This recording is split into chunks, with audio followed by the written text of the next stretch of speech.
¿Me escuchás, Fabián, vos? Perfecto, Imanol. Bueno, yo te veo medio empañado, pero está bien. Te escucho espectacular. Bueno, Bueno, Fabián, ¿cómo andás? Buen día.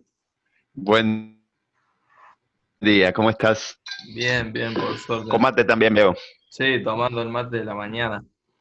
Arrancando, arrancando. El primer mate de la mañana. Vendrán muchos más. Sí, sí. Bueno, Fabián, eh, yo tenía unas cuantas preguntas para hacerte, pero empiezo más o menos presentándote. Te presento a vos mismo eh, para poder como ver si de ahí sacamos algún temita de charla antes de las preguntas. Naciste en el 69, Dale. mirá, te voy a contar la información que recopilé. Naciste en el Ah, 69 en Buenos ajá, Aires, sos, sí. sos docente, poeta y narrador. Vamos bien, tenés inédita una trilogía de novelas, que eso me parece como algo muy llamativo. Ujú, Tenés unas cuantas novelas publicadas libros de narrativa. ujú. Bien, sos el primer doctor en literatura de la UNE, el primero, En, en letras, en realidad. Sí, en letras sí, sí. exactamente. Eh, bueno, eh, Rodrigo Galarza te llama el bien hallado, porque en 2001 te fuiste a Ujú. Corrientes y medio que te quedaste ahí. Y tenés una distinción en el Fondo Nacional de las Artes por Laguna Soto, que es el libro del poemario de 2015. Y Ujú, publicaste finalmente Para que la ternura el año pasado por de acá. ujú. Bueno, Fabián, la primera pregunta, teniendo en cuenta toda esa interesante biografía que tenés, era ¿qué encontrás en la poesía o por qué poesía, digamos? Siendo que escribís narrativa, siendo que tenés una trilogía de novelas inéditas, ¿por qué la poesía? ¿Ocupa un lugar como completamente diferente a los otros géneros? ¿No crees en la cuestión de los géneros? ¿Qué me puedes contar de...? Em, bueno, en principio, Imanol, gracias por esta entrevista a la mañana. La verdad que empezar el día hablando de poesía, o de literatura para mí es un placer. Bueno, Somos medio bichos raros, somos medio bichos raros la gente que uno se levanta a las 9 de la mañana para hablar de literatura. Entonces, bueno, te agradezco la oportunidad. sí, somos como Eh, unos frikis cultos. sí. Mira, este, a ver, bueno, para mí la escritura, la escritura y la lectura son como dos necesidades vitales. Estoy hablando de no la lectura o la escritura de trabajo, porque gran parte de mi trabajo tiene que ver con ayudar a otros a escribir o ayudar a otros a leer. En realidad te corregía lo del doctorado en letras porque en realidad mi trabajo de investigación es en lingüística, no en literatura. Digamos, la Ah, literatura viene como una necesidad vital, no como parte de mi trabajo, digamos. No me pagan por escribir literatura o por leer literatura hasta ahora. Eh, pero bueno, gran parte de lo que hago tiene que ver con leer y escribir. Y bueno, contestándote específicamente a la poesía, te voy a dar por ahí un ejemplo de dos producciones y que me parece que ubica el lugar que ocupa la poesía para mí. Eh, cuando yo escribo, ya sea una narrativa o poesía, que me parece que los géneros tienen que ver, o sea, yo creo que hay géneros y creo que para mí los géneros tienen que ver con la distancia que yo pongo entre la escritura y mi emoción, mis sentimientos. Te voy a dar un ejemplo. Eh, yo estaba, cuando la última vez que vi vivo a mi viejo, Voy a empezar por el otro ejemplo. Yo iba a un grupo de conversación de inglés acá en Corrientes, y bueno, una de las chicas, una chica de 19 años que era del grupo de conversación de inglés, nos enteramos por los diarios que su novio, estamos hablando de 2003, 2004, ella estaba chateando por Facebook y de repente, o sea, como que se pone nervioso y bueno, deja de chatear por Facebook y eh, después aparece asesinada con la matan a sangre fría, el novio, eh, a raíz de una escena de celos por lo que estaba conversando en Facebook. Fue uno de los primeros casos resonados de femicidio acá en Corrientes. Bueno, afortunadamente hace unos años a este tipo lo condenan. Eh, Cuando nos reunimos en el grupo de inglés, bueno, empezamos a conversar de esa situación y lo que a mí me surge es la perplejidad, ¿no? O sea, esta cuestión que uno tiene absurda respecto a la muerte, cómo la asesinaron si era mi compañera de inglés, digamos, ¿no? O sea, una cuestión así.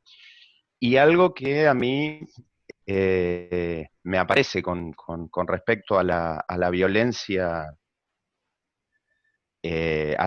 sobre todo a la violencia ejercida hacia las mujeres, que es una profunda vergüenza como varón. Digo, yo siento que, o sea, los hombres hemos sido muy hijos de puta con las mujeres.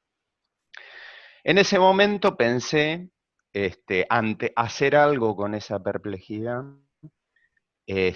pensaba, bueno, escribir como una carta bueno,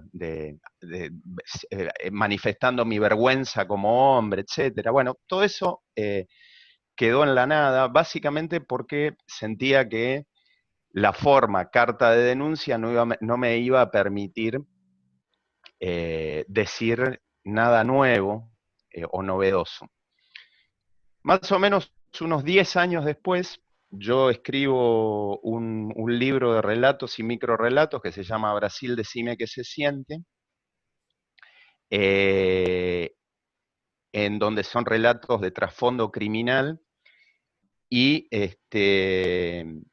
y, y que transcurren el día que Argentina pierde la final contra Alemania en la ciudad de Corrientes, digamos. Y entonces escribo, a ver si lo tengo por acá en ese libro, el siguiente microrelato. Bueno, dice, mensaje en el descanso. David escribe en su muro. Lucía no paraba de piropear al Pocho Lavesi. Le tuve que vaciar un cargador en la cabeza. Recibe 75 vistos, 8 me gustas y un emoticón que le guiña un ojo. Bueno, narrativa. Perplejidad. La última vez que vi vivo a mi viejo, este, mi viejo se acordaba, mi viejo siempre fue tremendamente antiperonista, toda su vida, y de repente tuvo Alzheimer en los últimos 10 años, y empieza a hablar de Perón como si Perón estuviera vivo. Y, y en un momento aparece mi tercer hijo, Manuel, que se llama con el mismo nombre de mi viejo, y pregunta, ¿y este quién es? En ese momento surge también la perplejidad, y ahí voy a la respuesta a la poesía. La perplejidad por sentir, bueno, qué enfermedad tan devastadora que permite que el odio permanezca y que el amor, el afecto que él se lo tenía, haya desaparecido. Entonces escribo en un libro que se llama, en un poemario que se llama, ese sí lo tengo acá en pantalla, eh, un poema que se llama Legado, que dice, ni con Alzheimer mi viejo olvida su rencor en presente a Perón, al peronismo, como si el tiempo, el Alzheimer, no hubiera sucedido.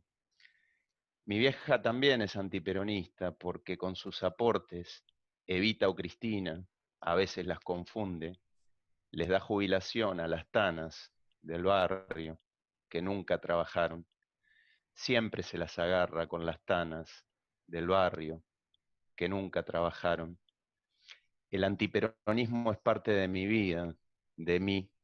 No sé qué hacer con tanto odio encima. En los dos textos trabajo con la perplejidad.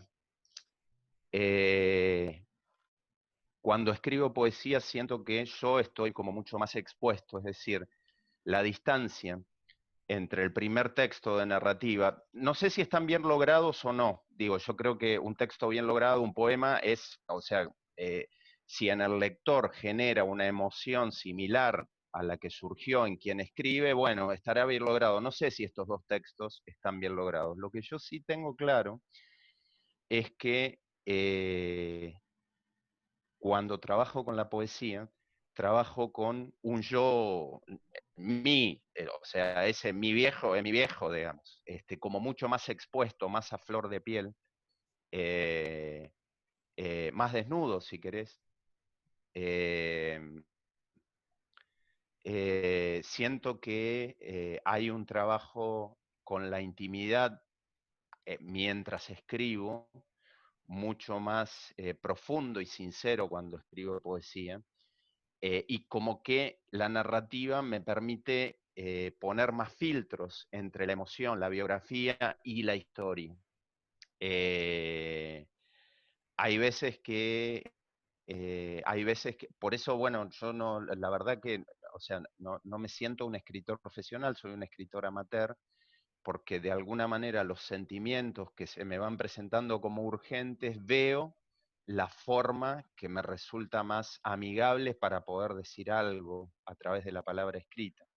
Pero no tengo el oficio de decir, bueno, estoy trabajando en una novela, estoy trabajando en un libro de cuentos. Bueno, digo, sí me surgen urgencias vitales y sí la necesidad de escribir. Eh, Creo que la escritura de poesía surge en momentos de una mayor intensidad y una mayor necesidad de explorar un aspecto a través de la escritura. Y a la pregunta que vos hacías respecto de los géneros, para mí los géneros, por ahí, bueno, he trabajado con algún ensayito, pero básicamente lo que yo escribo es narrativa y poesía, tienen que ver con una distancia entre la emoción y la forma, ¿sí? Cuanto más cerca está la emoción y mi subjetividad de la forma, más me acerco a la poesía, y cuanto más distancia, más filtros, más como sí formales puedo poner entre mi emoción y la forma, me acerco más a la narrativa. De todas maneras, lo que a mí me gustan textos, por decirte, La ilusión de los mamíferos, Las aventuras de Julián López, Las aventuras de China Iron, son textos que vos decís, ¿esto qué es? ¿Es un poema largo? ¿Es una novela? O sea, digo, me gusta ese tipo de escritura, digo, ¿no? O sea, en donde eh, no solamente que se cuente una historia, sino que haya como un trabajo sobre la forma que dé cuenta de poner a circular un cuerpo, una subjetividad, etcétera. Entonces, digo, ¿por qué la poesía para mí tiene que ver con eso? ¿No? Porque para mí es un modo privilegiado de exploración subjetiva y de las emociones, ¿verdad? Bien, bien. Sí, vos cuando decías esta cuestión cuando hablo del tema de los géneros, yo siempre el que me puso la incógnita sobre los géneros fue Saer, viste que él hace como unas novelas que son fuertemente experimentales, fuertemente poéticas. Él mismo dice que trata de hacer novelas poéticas y poemas narrativos. Entonces yo siempre que pienso en géneros pienso en él como los fue como destruyendo, mezclando o transformando. De paso te cuento esa anécdota para que vos te quedes tranquilo de que algo sucede con tu escritura amateur. Yo hice, te contaba un taller, uno de los encuentros en un taller de Curuzú, una biblioteca en Curuzú, con tus dos poemarios, y en un momento, por una cuestión, mi viejo se estaba haciendo ver en el hospital militar, entonces yo llevé esta preocupación al taller y le decía, bueno, miren gente, yo estoy preocupado un poco porque mi viejo se está acá haciendo análisis Y les traigo un poema que me parece que podemos abrir con este poema, y tomé tu poema viejito de Para que la ternura, y lo leí. Y hubo una mujer que se emocionó y largó todo lo que tenía en relación a su viejo, empezar a vivir de vuelta con él, así que de que tu poesía produce efectos y que funciona y que para mí es una muy buena poesía, te lo aseguro desde ahí, desde el lugar de alguien que lo trabajó y que produjo como eh, una emoción tremenda. Así te lo cuento por tu breve nota al pie de decir que sos como amateur. Eh, Vamos con Bueno, otra. gracias. No, está bien. Porque por ahí a los escritores, viste que no les llega por ahí muchas veces el regreso de lo que, la vueltita. Entonces, creo que los talleristas tenemos eso de poder decirle a los escritores con los que trabajamos que hubo vuelta, que hay gente a la que le gusta. Eh, Vos decías que también escribías ensayitos. Yo tomé este ensayito que se llama La dinámica de los fluidos ideales, que cuando yo Ujú. estaba como muy enloquecido por Madariaga, ese ensayo fue como para mí como muy interesante y me llamó muchísimo la atención. Y teniendo en cuenta ese ensayo donde vos das ciertas concepciones del paisaje, ciertas concepciones de la poesía de Madariaga que podemos como universalizarlas a la poesía, digo, no quedan como solo encerradas en Madariaga. Eh, Decías esta cuestión de que la poesía es como arisca a querer ser como ensillada por ciertos regionalismos o por cierta cuestión como más republicana, y que Madariaga sabe muy bien zafar de eso por lo casi onírico de su paisaje o de su corriente, que no es un país real geográficamente. Aún con todas eh, con esa distancia, con esa cuestión. Si yo te pregunto si tu poesía es una poesía correntina o si crees que existe algo que se puede llamar de ese modo, digo porque tu poesía no es la misma a la de otra gente distanciada geográficamente con vos. No digo, yo creo que también la cuestión regionalista simplifica la poesía, digo, decir poesía correntina, entonces todos los correntinos están adentro de esa bolsa y como que fuera todo lo mismo. No creo que sea lo mismo, pero creo que hay cierta particularidad, por ejemplo, con el tema del uso del guaraní, que en esa zona del norte, de nuestra provincia, es como que es más patente. ¿Qué me puedes contar de eso? Digo, con la poesía de Franco Eh, tenés una cercanía que es para mí indiscutible, por ejemplo. em, bueno, voy a hablar para contestarte voy a empezar hablando de un comprovinciano tuyo, que es Juan L. O Yo soy sea, correntino, Ah, ¿vos sos Yo correntino? soy correntino. Sí. Ah, estás exiliado en Paraná. Yo Ah, estoy. bueno, bueno. Sí, sí. Por eso estoy tan interesado por Igual lo voy a hablar de Juan correntino. L. Bien, bueno, está bien, está bien. Igual voy a hablar un poquito. O sea, cuando Juan L. se asienta y escribe, por ejemplo, el Gualeguay, Ajá. que uno podría decir, bueno, es un riacho, es un río menor, si se quiere, es un río regional, que, o sea, un entrerriano puede valorarlo, pero no es el Amazonas, el Paraná o el Uruguay, ¿no? Eh, y el tipo como que encuentra en ese río, que es el río al cual él va, ¿sí? Fui al río, ¿sí? Eh, Encuentra ahí una clave de una universalidad. Y a mí me parece, o sea, a mí me parece que yo no puedo. Entonces, vuelvo a la anécdota, digamos. Juan L. describe un riacho menor en un librazo que es el Gualeguay, y en realidad no está hablando de un riacho regional que valoran los entrerrianos. Está hablando de una subjetividad en un encuentro singular con un paisaje. Y está a partir de un riacho menor, está poniendo una temática universal. Volvemos a esto de Tolstoy, si querés ser universal, pinta tu aldea. O sea, a mí me parece que eh, eh, como eh, la trascendencia del regionalismo, o sea, ¿por qué la cuestión del regionalismo a mí eh, me preocupa estéticamente? Porque bueno, porque acá en Corrientes hay como una tradición de una escritura amparada en lo regional que en definitiva es conservadora, y creo que lo peor que le puede pasar a la poesía es ser conservadora, conservadora de temáticas, conservadora de ciertas formas, conservadora en definitiva, de unos valores.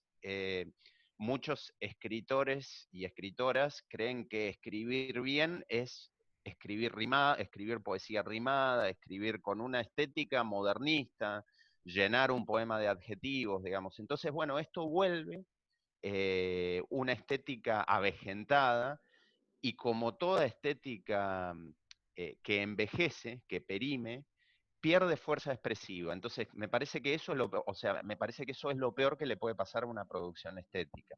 A cualquiera, digo. Al cine, a la pintura, a cualquiera.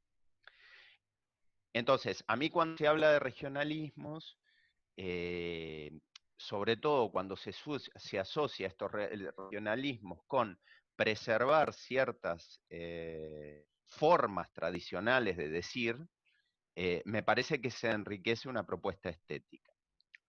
Y entonces me parece que hablar e introducir la subjetividad en un paisaje minúsculo, lejos de convertirse en una propuesta regionalista, puede ser una propuesta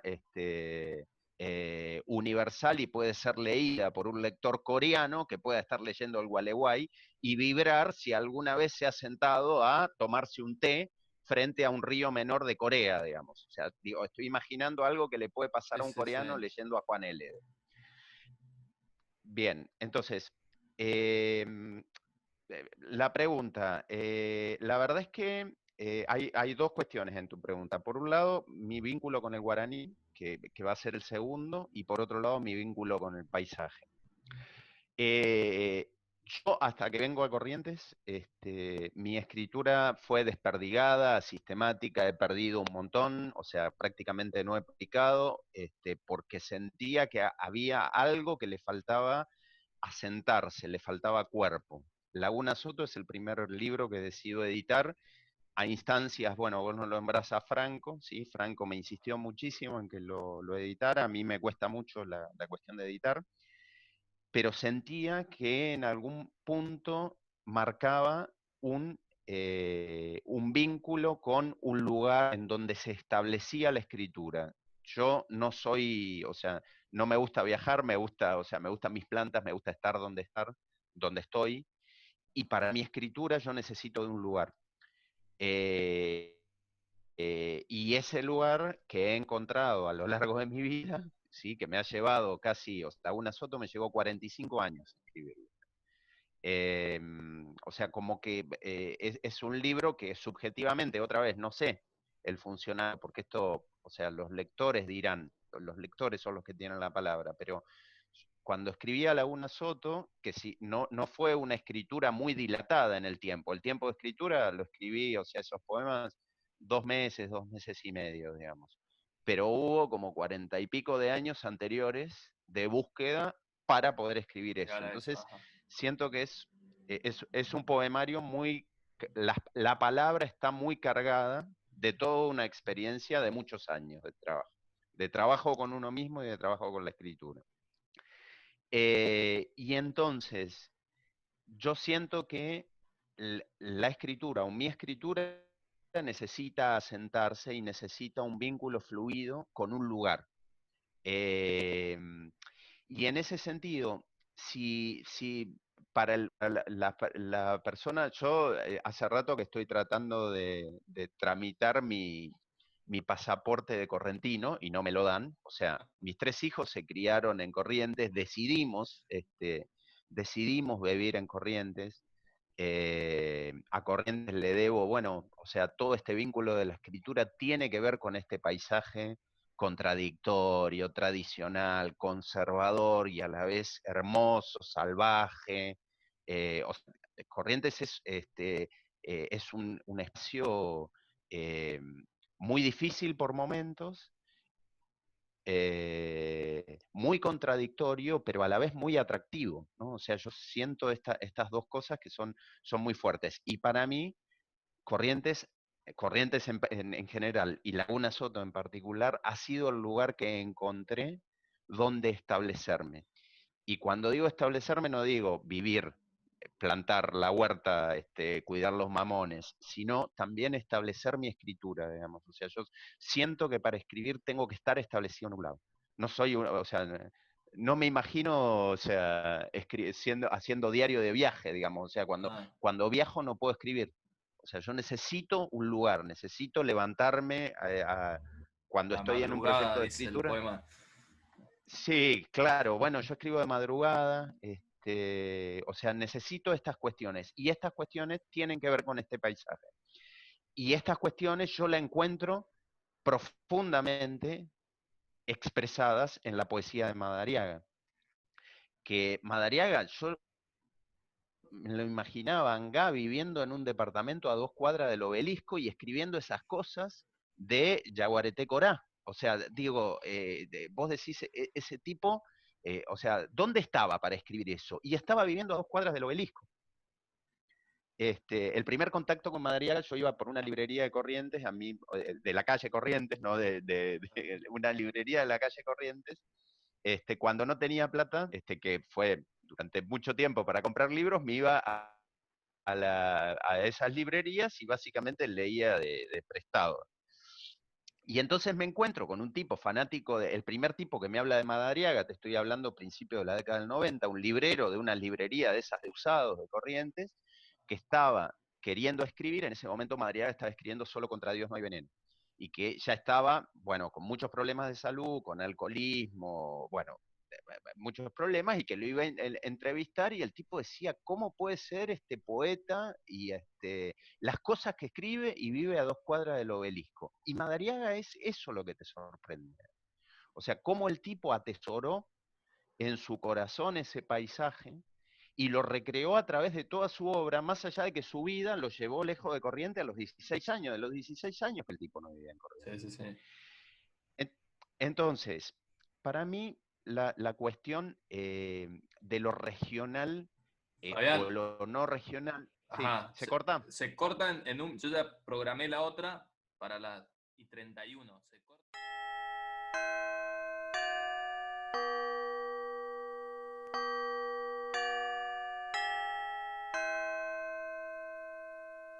Pero quedó un incendio más allá de mi memoria.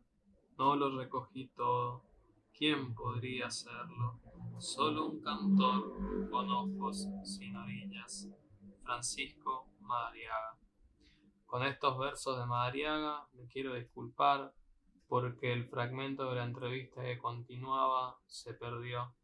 En ese fragmento, Fabián hablaba de la lengua guaraní centralmente, de su trabajo con esa lengua en Corrientes y de su impacto en su poesía. Para poder tapar un poco con un parche este hueco, los envío a la revista El Puente, Conexiones del Psicoanálisis número 3, que va a estar el link a esa revista en la descripción del video para poder por lo menos tener cierto panorama de lo que Fabián piensa del guaraní por su artículo El tesoro de la lengua guaraní. La anécdota que Fabián estaba desarrollando antes sobre Madariaga sí inevitablemente se perdió y solo queda en mi memoria. Bueno, después de este breve interludio, los invito a que continúen escuchando la entrevista donde Fabián me va a estar hablando de cómo los autores que lee repercuten en la forma que tiene de escribir y en cómo arma sus poemarios.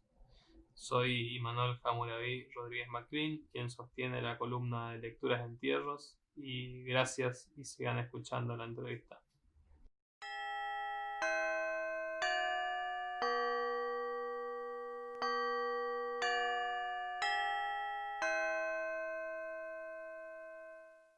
Yo lo imagino, ¿viste el primer violín en una orquesta que da el tono? O sea, que el director lo llama y da el tono y a partir del tono que da el primer violín, todos los demás tocan en ese tono. Bueno, yo siento eso.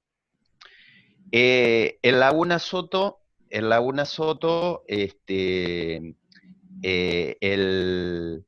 emoción cercana es una emoción salvaje con el paisaje y para mí lo salvaje incluye el erotismo. O sea, para mí eh, el paisaje de Laguna Soto y el paisaje del Verá, o el paisaje correntino, correntino del centro de Corrientes estoy diciendo, el paisaje del estero es profundamente erótico.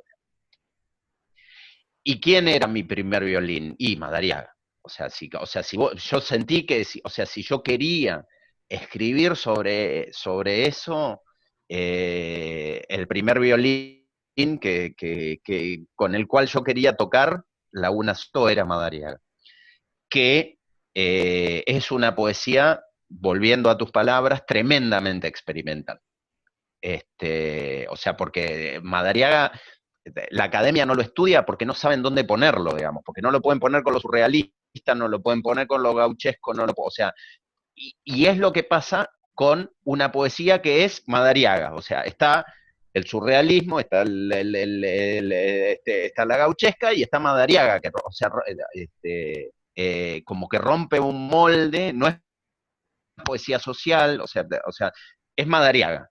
Eh, entonces, creo que hay una cuestión de la música, de la temática, que surge de componer, componer Laguna Soto con Madariaga como primer violín.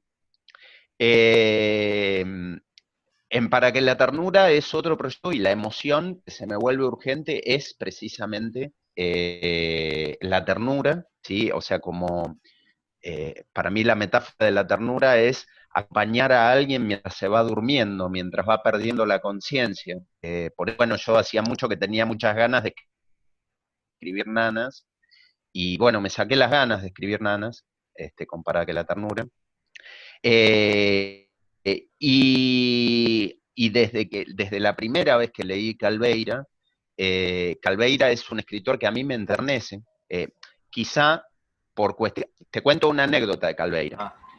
Yo la primera vez que leí Calveira, no sabía que era entrerriano. O sea, agarré el libro de Calveira y dije, a ver, che, así medio en una librería, agarré un libro de Calveira, a ver qué onda este Calveira. Empiezo a leer y escribía con la tonada de mi vieja. Mi vieja es del campo de Colonia San José, del campo de Entre Ríos. Después me entero que el tipo, o sea, a los 18 años se fue a vivir a Francia, vivió en Francia que en Entre Ríos. Pero yo lo que sentía, desde la primera vez que leí Calveira, es que su segunda lengua, que era el francés, no le había hecho perder esta tonada, ¿sí? Esta tonada entrerriana, que era la tonada que yo le escuché a mi vieja, ¿sí? O sea, mi vieja se va en la década del 40, ¿sí? Se va, o sea, el aluvión zoológico que se van a Buenos Aires, porque en el campo no, o sea, no tenían cómo sobrevivir. Eh, y encuentro en Calveira esa tonada, ese arrullo de esa tonada que, que me conmovió. Y desde que leí Calveira, o sea, mi ilusión era, qué bueno componer un poemario con Calveira como primer violín. Y bueno, me saqué las ganas Para que la ternura. Entonces, son búsquedas, o sea, cada poemario es una búsqueda eh, de exploración de una emoción que aparece urgente. Que aparece urgente y yo para escribir siempre tomo a rajatablas uno de los consejos que da Horacio Quiroga en el Decálogo para el Buen Cuentista, que dice, nunca escribas bajo el imperio de la emoción, déjala enfriar y si después la escritura, algo así dice, si después la escritura te permite revivirla como cuando la viviste, entonces habrás logrado un buen texto. O sea, para mí esto es el ABC de cuando me siento a escribir un poema. Es decir, cuando una emoción se me presenta lo suficientemente actual como para motivar la escritura, y cuando encuentro un primer violín que me da el tono, yo digo, acá tengo un poemario, aunque no haya escrito ningún poema todavía. Estoy seguro que ahí hay un poemario. Entonces, Laguna Soto y Para que la ternura tienen que ver con exploraciones distintas y con tonos de decir distintos. Por eso, bueno, vos traías a Saer. Los libros de Saer son tremendamente distintos. O sea, vos decís, o sea, reconoces ciertas temáticas que se repiten, pero el tipo parece que era, o sea, como que cada temática le requiere una búsqueda experimental y formal diferente. Tenés libros lineales, como La Grande, su última novela, que casi no la termina de escribir, pero está lunes, martes, miércoles, jueves, o sea, es una novela lineal. Tenés una novela recurrente como El Limonero Real, tenés, o sea, una novela maravillosa que es Glosa, ¿sí? O sea, en donde, o sea, no me la conté porque es la única que me falta. No me la conté porque es la única que me falta. Por favor, te lo pido. Tenés que leerla. No es fácil de conseguir. Tenés que leer, bueno, no te voy a spoilear Glosa, te voy a decir, tenés que leer Glosa. Tenés que leer Glosa. Toda la otra tenés hablemos, que leer, pero Glosa no, por favor. Glosa. Tenés que... Bueno, tenés que leer Glosa. Para mí, la mejor novela de Saer, junto con El Limonero Real. Para mí, la mejor novela de Saer. No la que más me conmovió La Grande por el trabajo con la... O sea, yo lo imaginaba a Saer diciendo, bueno, tratando de terminar de escribirla mientras estaba muriendo, y es conmovedor, ¿no? O sea, que alguien tenga ese vínculo con la escritura. Sí, o esa escena donde junta a todos sus personajes en un asado. Eso, cuando uno entiende ese gesto, es precioso, digo, es como...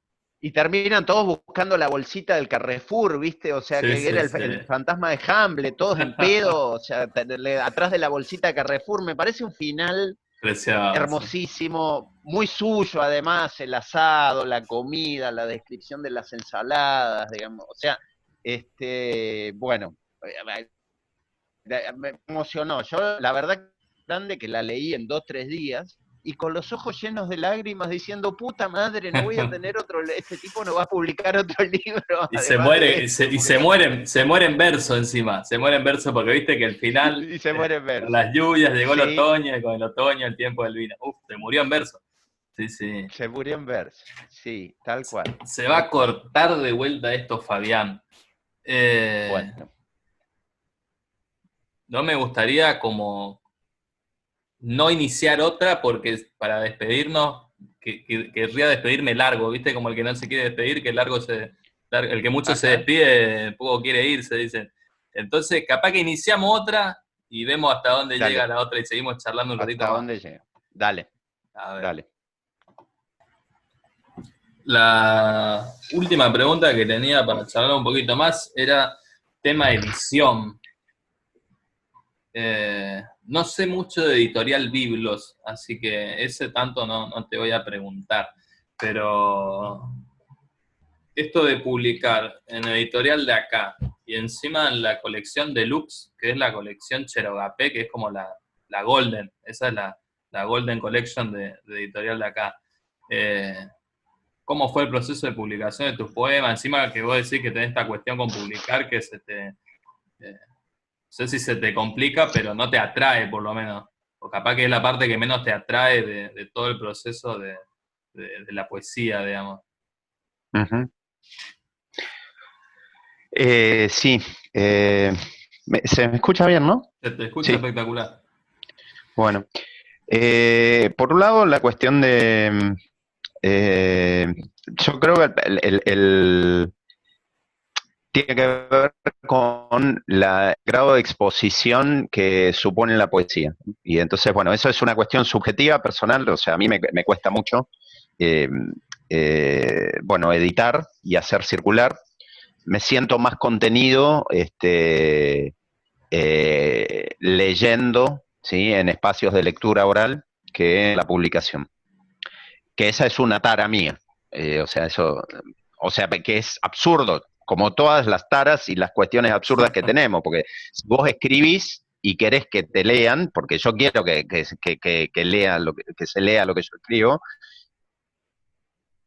y bueno, la forma es publicarlo o publicarlo materialmente en papel o hacerlo circular en las redes. O sea, no soy usuario de las redes, entonces, bueno, es como esta cuestión absurda que, bueno, no sé, la tendré que trabajar con A la la vez, terapia, a la vez no que sé. muestro oculto, a la vez que muestro oculto. Claro, claro, claro, claro. Sí, medio, sí, una cosa medio histérica y bueno. Pero bueno, la publicación de acá tiene que ver con el enorme trabajo, básicamente, bueno, vos no lo nombrabas a Franco, ¿no? Franco creo que, además de ser un gran poeta, sin gentilicios, o sea, vos preguntabas hoy de lo regional, no es un poeta corriente, un gran poeta, es un gran poeta. Eh, Creo que es un tipo muy respetuoso en su lectura, lo cual como editor, a mi gusto, esto es una gran virtud.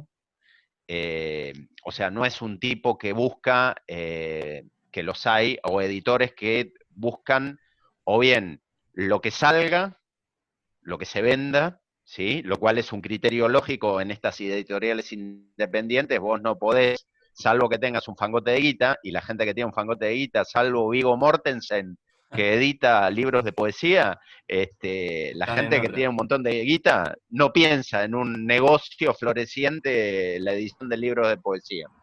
Entonces, en general la gente que edita es gente que no tiene un mango, entonces vos no podés manejarte como si, o sea, como si la plata te lloviera. Entonces, me parece que hay un criterio comercial. Eh, pero hay editores que lo único que priorizan es ese criterio comercial, o bien priorizan que se edite a gente que escribe como ellos, ¿sí? O como a ellos les gusta, y solamente eso. Bueno, creo que Franco no es ninguna de estas dos cosas. Franco es, además de un gran lector, creo que tiene mucha agudeza para encontrar voces originales. Y creo que la poesía es, o sea, no hay que escribir bien la poesía. Yo creo que hay que escribir original. Y escribir original es encontrar una forma que represente tu emoción. O sea, y eso por ahí, no estoy hablando de que por ahí ese libro no se lo vendes a nadie, pero Franco busca esto, ¿sí? Eh, y entonces, bueno, nosotros con Franco venimos desde que nos cruzamos en un taller de poesía al Fondo Nacional de las Artes que dictó Alicia Genovese en el 2014, venimos manteniendo la, digamos, un ritual de cariño que es escribirnos. Al principio era todas las semanas, después se fue dilatando, pero bueno, con idas y vueltas, llevamos una correspondencia eh, asidua y constante. En esa correspondencia básicamente hablamos de nosotros y hablamos de poesía. Y van y vienen textos, ¿sí? Y hemos tratado de cultivar lo que llamamos una lectura cariñosa, es decir, que no es condescendiente, para nada, nos damos bastante con un caño, pero esta lectura cariñosa presume que el otro también está luchando con la forma igual que estoy luchando yo. Y entonces, y que a veces le sale y a veces no. Es decir, no trabajamos, no buscamos la gran obra, o sea, sino que, bueno, el otro está trabajando con la forma, como yo estoy trabajando con la forma. Y eso te otorga una empatía lectora que, que para mí es un espacio muy productivo de inspiración, de corrección y de trabajo con la escritura personal y con la escritura del otro. Que muchas veces en poesía el poeta o la poeta está como muy concentrado en su ombligo y como no pudiendo leer mucho más que, o sea, que ese horizonte. Y bueno, y vos preguntabas, el trabajo de edición. Franco es un tipo que tiene parámetros de lectura,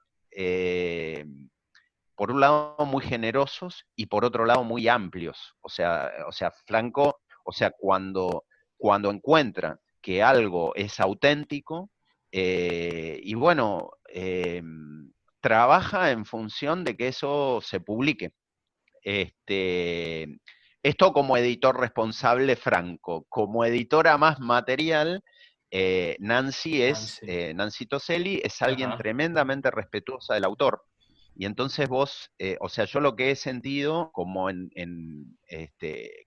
ninguno de otros trabajos de edición, me he sentido como autor eh, enormemente respetado.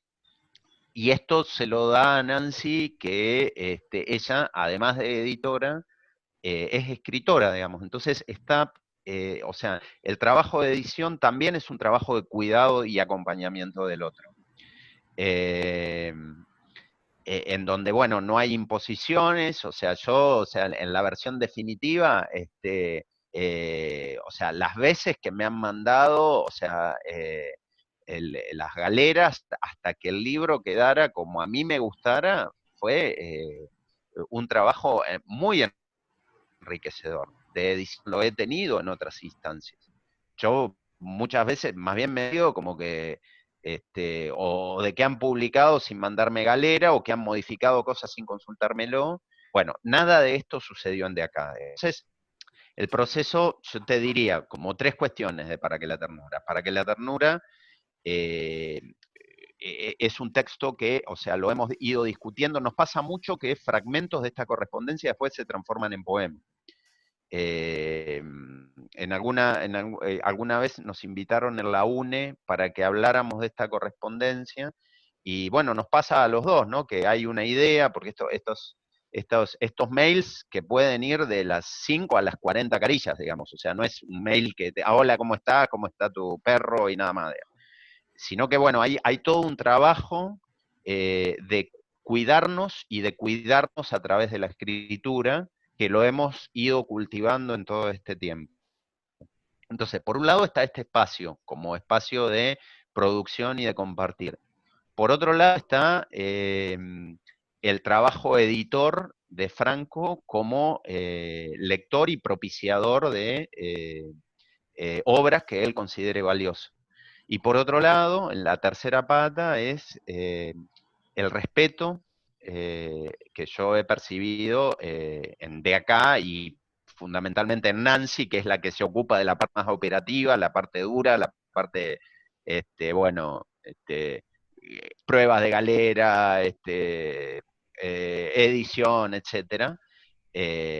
Y bueno, que para mí ha sido como un espacio en donde me he sentido muy contenido y acompañado en este trabajo que a mí no me es sencillo. Entonces, bueno, la verdad que ha sido muy enriquecedor el trabajo con De Acá. Qué bueno, espectacular. Bueno, Fabián, yo la verdad no tengo más Bueno, preguntas. Ha sido espectacular charlar con vos. La verdad que justifica un montón de cosas esta entrevista. Eh, estoy muy contento, la verdad tenía ganas de charlar con vos hace bastante, digamos. Pero bueno, eh, ¿querés recomendarnos algunas lecturas? Esa era como mi última... eh, ¿qué nos recomienda Fabián que podamos leer? Ya nombraste algunos libros. Este muchacho de Goya. Alejandro López, sí, Ajá. sí, sí, que es, o sea, muy poco leído. Este, Nombré a otro López, también a Julián López, creo que La ilusión de los mamíferos. Bien. Eh, Eh, nombré, nombré a Cabezón Cámara, digo, me Sí, sí, parece que sí. en esta, bueno, te nombré Glosa, que tenés que leer, o sea, tenés que Glosa. conseguir Glosa en Sí, sí, papel y sí, sí, leerlo. sí, sí. Este,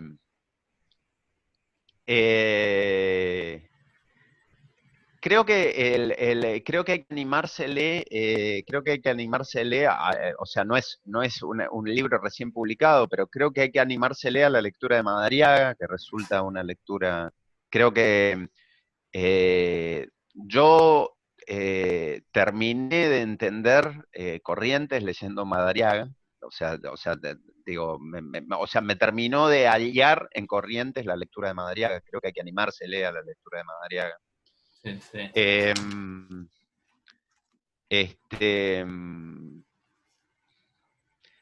eh,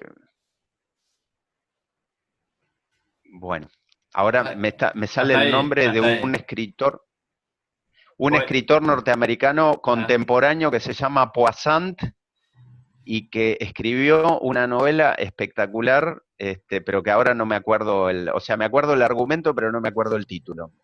Bueno, hay que leer a Poissant también. bueno, Escritor norteamericano joven, en, en tu, así como en tu ensayo, ¿eh? el Tesoro de la Lengua Guaraní, que lo publicaste en la revista El Puente, de la CIC Ajá, Chaco, recomendás, no sé si recomendás, pero aparece para mí como recomendación, Yo el Supremo, ajá, de Augusto Roa sí. Basto.